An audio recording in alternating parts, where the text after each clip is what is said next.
Todos los que alguna vez hemos tenido que tomar un taxi nos vemos frente a un dilema, el tema de conversación. A veces no se conversa nada y se va uno nada más mirando por la ventana. Pero otras veces conversa uno de principio a fin de la carrera y termina contándole toda la vida al taxista. Pero hay algunos temas más recurrentes, por ejemplo, el tráfico. Se habla de política, se habla de música o algunos temas coyunturales. Pero hay un tema que siempre ha sido y será el más recurrente y es el clima. Vea eso, puro sol de agua. Esa es la de ayer. Qué cosa tan brava. Es que ese cambio climático es una cosa muy jodida. Y habla uno con propiedad del cambio climático. No solo con los taxistas, también con los amigos. Pero ¿sabemos en realidad qué es el clima y en qué consiste el cambio climático? El clima lo podríamos definir como el promedio de las condiciones atmosféricas en un lugar a lo largo de un periodo largo.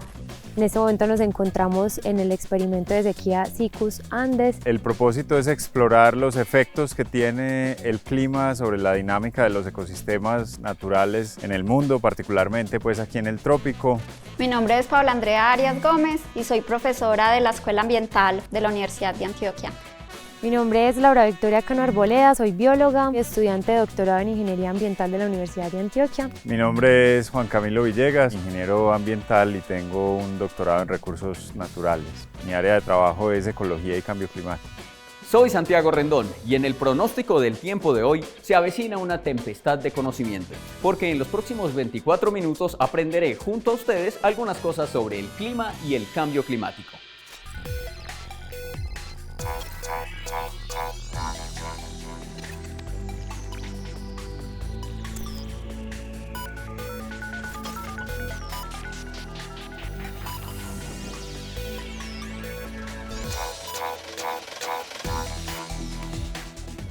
Durante las últimas semanas se han intensificado las precipitaciones y para esta noche se esperan lluvias torrenciales.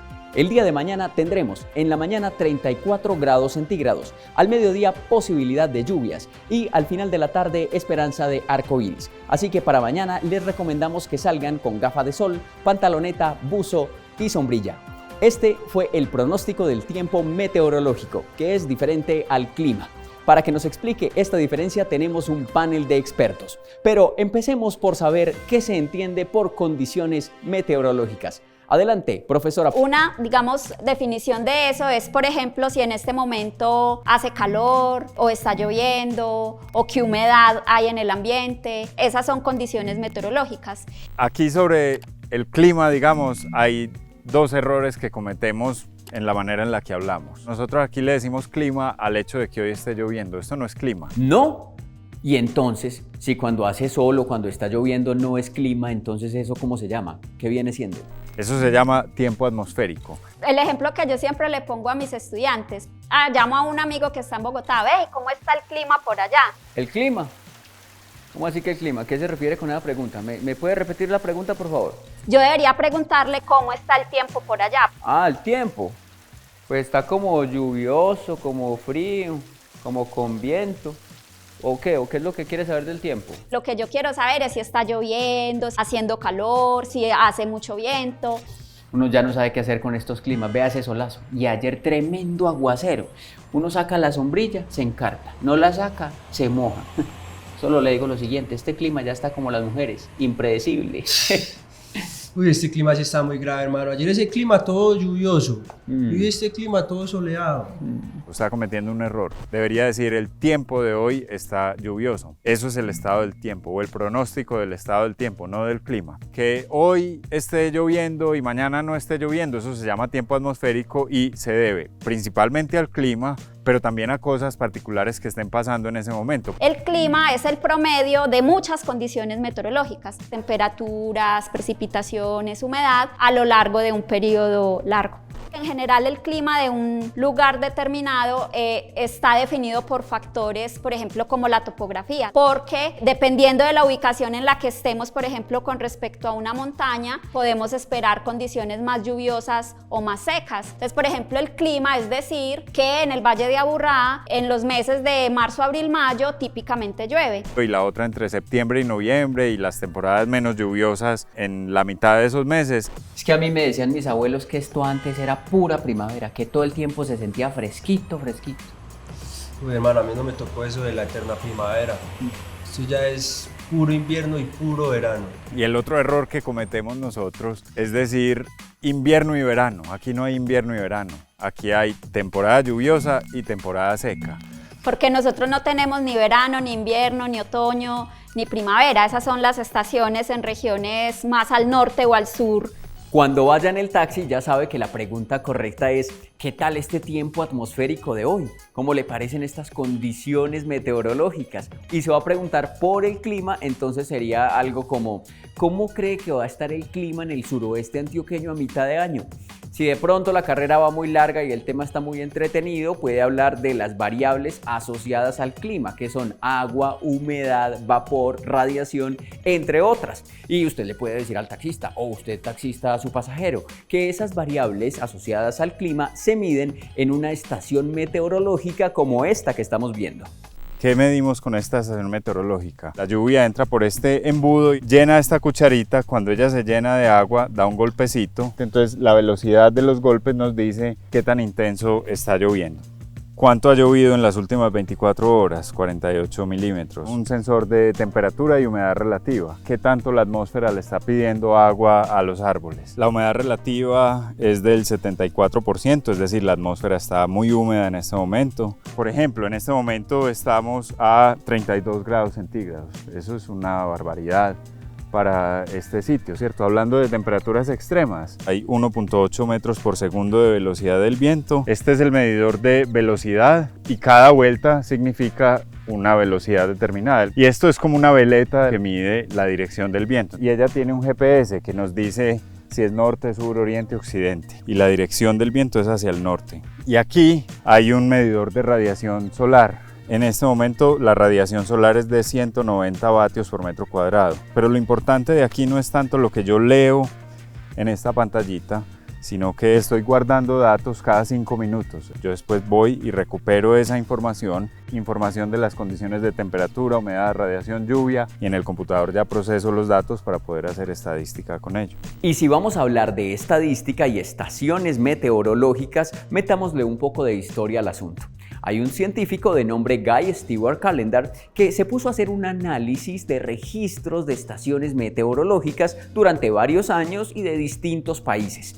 Después de meterle estadística al asunto, pudo demostrar que la temperatura del planeta había aumentado los últimos 100 años.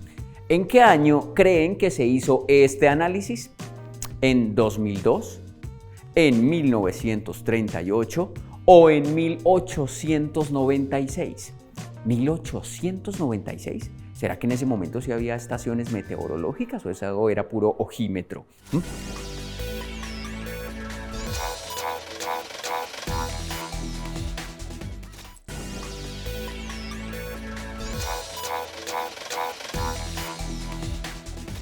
En 1712 se inventaron el primer motor a vapor y comenzó así la revolución industrial y el uso a gran escala del carbón. Y fue el principio de un cambio climático, aunque en ese momento tal vez nadie se percató de ello.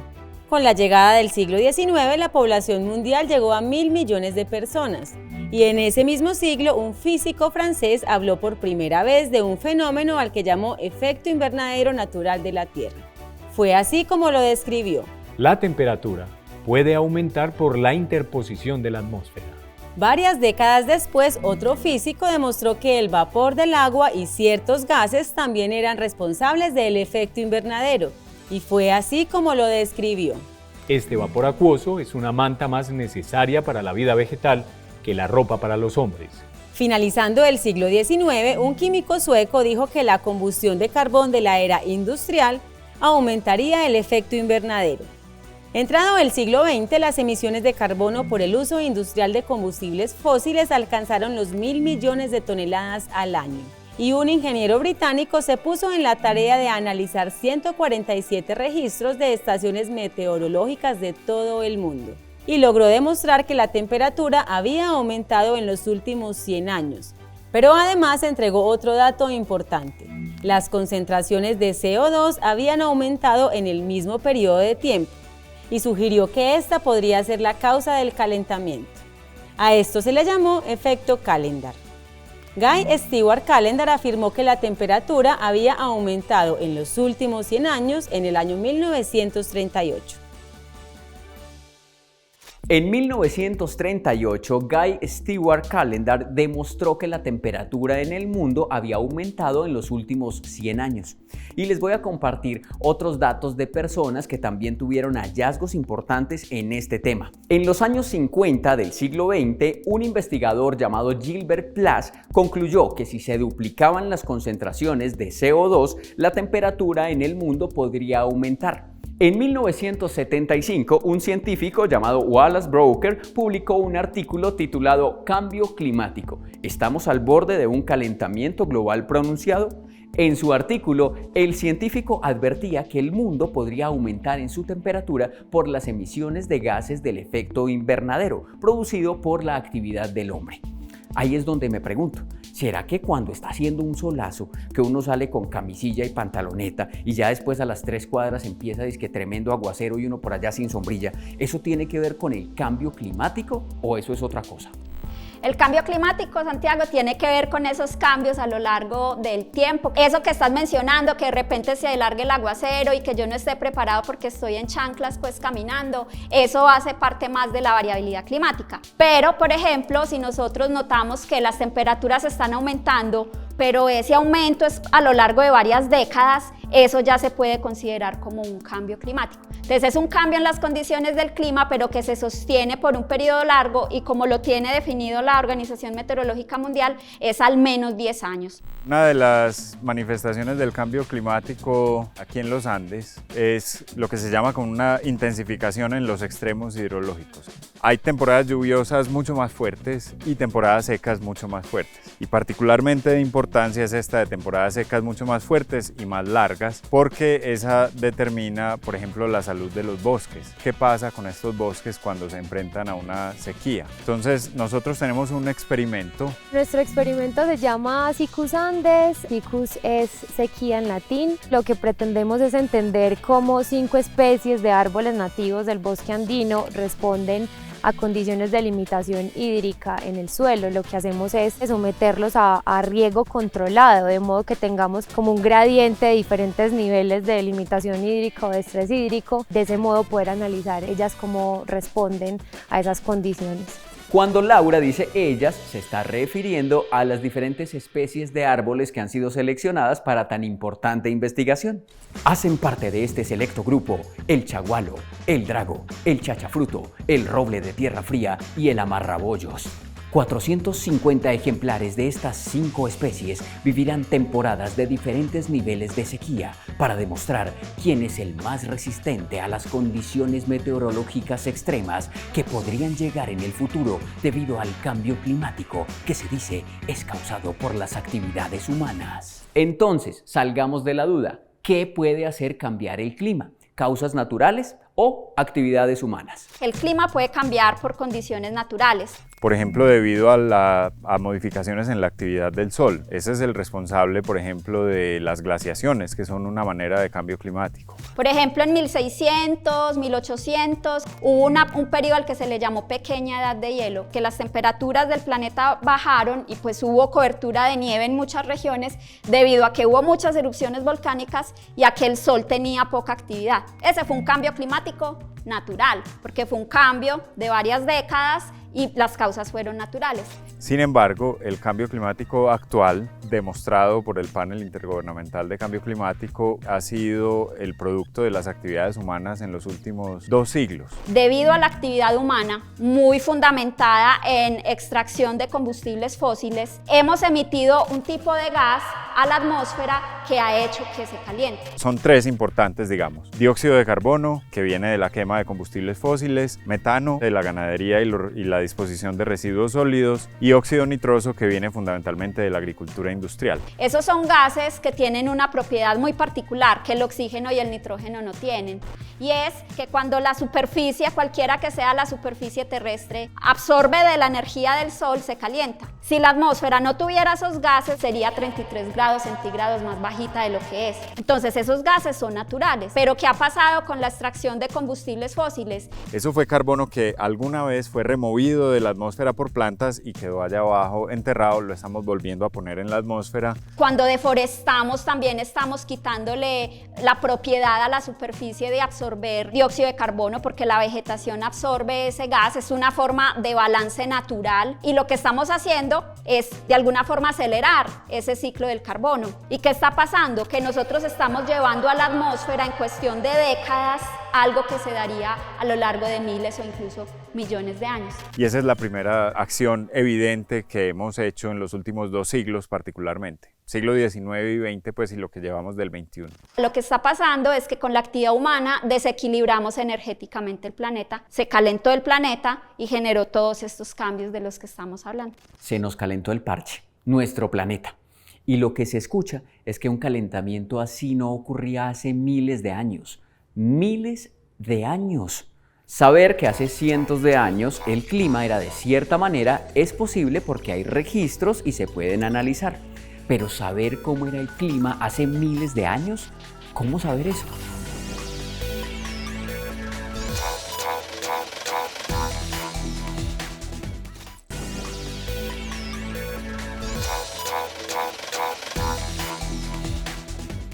¿Saben ustedes qué es IPCC? IPCC es por las siglas Panel Intergubernamental sobre Cambio Climático. Fue creado para buscar evidencias sobre calentamiento global y presenta un informe con bases científicas cada cierto tiempo. El primer informe fue presentado en 1990 y en este concluye que la temperatura en el planeta ha aumentado entre 0.3 y 0.6 grados centígrados en los últimos 100 años. El segundo informe fue presentado en 1995 y habla sobre la responsabilidad humana en el cambio climático. En el 2007, IPCC se ganó el Premio Nobel de Paz por su labor en el cambio climático. En este momento adelantan su 6º informe de evaluación y Paola Arias hace parte de este grupo de 721 científicos de 90 países que adelantan la construcción de este informe. Y así como el IPCC busca evidencias científicas para lograr soluciones a esta crisis, en el contexto local también se adelantan investigaciones, como la que nos cuenta Laura. Este experimento surgió en el contexto de las proyecciones del cambio climático. Esas proyecciones indican que las sequías van a ser cada vez más frecuentes e intensas en diferentes regiones del mundo y específicamente en nuestra región, la región andina. Los diferentes niveles de sequía nos van a permitir caracterizar el tipo de sequía que puede matar a las especies que estamos estudiando. Vamos a estar tomando mediciones diarias de parámetros fisiológicos, como por ejemplo la tasa de transpiración, la tasa fotosintética. Vamos a estar midiéndoles algunas cosas, por ejemplo el diámetro del tallo, la altura. Vamos a estar colectando hojas. Se tienen que medir durante todo el tiempo del experimento porque eso es precisamente lo que nos va a mostrar que están haciendo ellas en respuesta a las condiciones de sequía. En este experimento estamos, bastante a la expectativa porque casi que todo lo que vamos a encontrar aquí es nuevo para la ciencia, es nuevo conocimiento para nosotros porque estas especies que son árboles nativos no se han estudiado desde esta perspectiva. En la medida en que nosotros entendemos cómo estas especies responden a cambios ambientales como la sequía, podemos también comprender esas diferentes respuestas, cómo pueden afectar el funcionamiento de los ecosistemas. Un ecosistema es un sistema donde un grupo de organismos vivos interactúan entre sí, sin importar su tamaño. Por ejemplo, el ecosistema de una ciudad está conformado por los humanos, los árboles, las mascotas, las aves, los roedores, todo lo que habite un mismo lugar. Y si se han dado cuenta, los humanos nos adaptamos a las condiciones de cambio. Por ejemplo, si hace mucho frío, pues nos adaptamos poniéndonos una chaqueta. Si está muy caliente, pues nos adaptamos poniéndonos ropa fresca. ¿Cómo nos adaptaremos a los tiempos de sequía extrema que podrían llegar? ¿Cómo se adaptarán los árboles que estudia Laura? Temporadas prolongadas de lluvia o de sequía pueden ser indicadores de cambio climático. Pero ¿qué otros indicadores hay de cambio climático y cómo los reconocemos? Los principales indicadores en el cambio climático: aumento de temperatura, el aumento de temperaturas a nivel planetario que se logra ver en casi todas las regiones del planeta, aumento en el nivel del mar, retroceso de glaciares, la intensificación de eventos extremos, que haya sequías más intensas y frecuentes en unas regiones y tormentas en otras regiones. Hoy sabemos que en Medellín hace mucho calor y que ya Medellín no tiene el clima templado que lo caracterizaba. Pero ¿cómo hace uno para saber cómo era el clima hace miles de años? Hoy muy fácil, hay satélites, unidades meteorológicas como la que vimos, capacidad de almacenar los datos y muchos aparatos. Pero hace tantos años ¿cómo se sabe con certeza que el clima de tiempos tan remotos era diferente al actual y que no había niveles de emisiones de gases? A eso se le llama paleoclima. La naturaleza deja vestigios de los cambios que ha sufrido. Entonces, por ejemplo, anillos de árboles, dependiendo del diámetro de los anillos y de la composición de los anillos, podemos hablar de, por ejemplo, cómo eran las temperaturas en el momento en el que estaba el anillo formándose o qué condiciones de precipitación había. En zonas polares se pueden extraer testigos de hielo, son cilindros que llegan a gran profundidad. Eso nos permite, por ejemplo, saber cómo fue la composición química de la atmósfera en el pasado. Por eso podemos decir que las concentraciones de dióxido de carbono ahora no han tenido precedentes en 2 millones de años. Esas son formas como la ciencia ha logrado, digamos, construir esta base tan sólida en términos de evidencia de cambio climático. Las plantas y los seres vivos somos muy tesos respondiendo a los cambios ambientales, pero necesitamos tiempo, y los cambios ambientales en este momento, por cuenta de los seres humanos, están ocurriendo a una velocidad muy alta, y eso es mucho más rápido de lo que las especies pueden responder y adaptarse a nuevas condiciones. Si no logran tener el tiempo suficiente, van a terminar extinguiéndose. Y de hecho, cada vez el tiempo es más corto. Las Naciones Unidas nos advirtió que tenemos ya menos de una década para hacer cosas serias si no queremos una catástrofe. Lo que es claro del reporte del IPCC es: tenemos que reducir de forma inmediata, de gran escala, de forma rápida y sostenida emisiones de gases de efecto invernadero. La humanidad comete un error muy grave pensando que eso es algo que va a suceder en el futuro y que le van a tocar a otros, pero resulta que el cambio climático ya se está viendo en la actualidad. Los humanos hemos, como culturalmente, excluido nuestra vida de la vida del resto de las cosas vivas del planeta, y no es así. Somos parte de la naturaleza, no que la naturaleza es una cosa y nosotros somos otra cosa. Entonces, desde ese punto de vista es entender que eso es algo que nos afecta a todos, pero que también, si bien hay unos elementos que parecieran alejados de la capacidad de acción de un ser humano o de un conjunto de seres humanos, hay otra parte muy importante que tiene que ver con nuestro propio actuar. Debemos recordar que el cambio climático es la emergencia ambiental más importante en este momento y es el reto más grande que tiene la humanidad. Es necesario mitigar los efectos del cambio climático con acciones conscientes, colectivas e individuales. Cada acción suma. En la Luna hay temperaturas extremas que pueden oscilar entre 100 grados centígrados al mediodía y menos 173 grados en la noche, o incluso inferiores, porque en la Luna no hay atmósfera. Lo que sí hay son cráteres que tienen nombres de personas que dejaron su huella, no en la Luna, sino en la Tierra.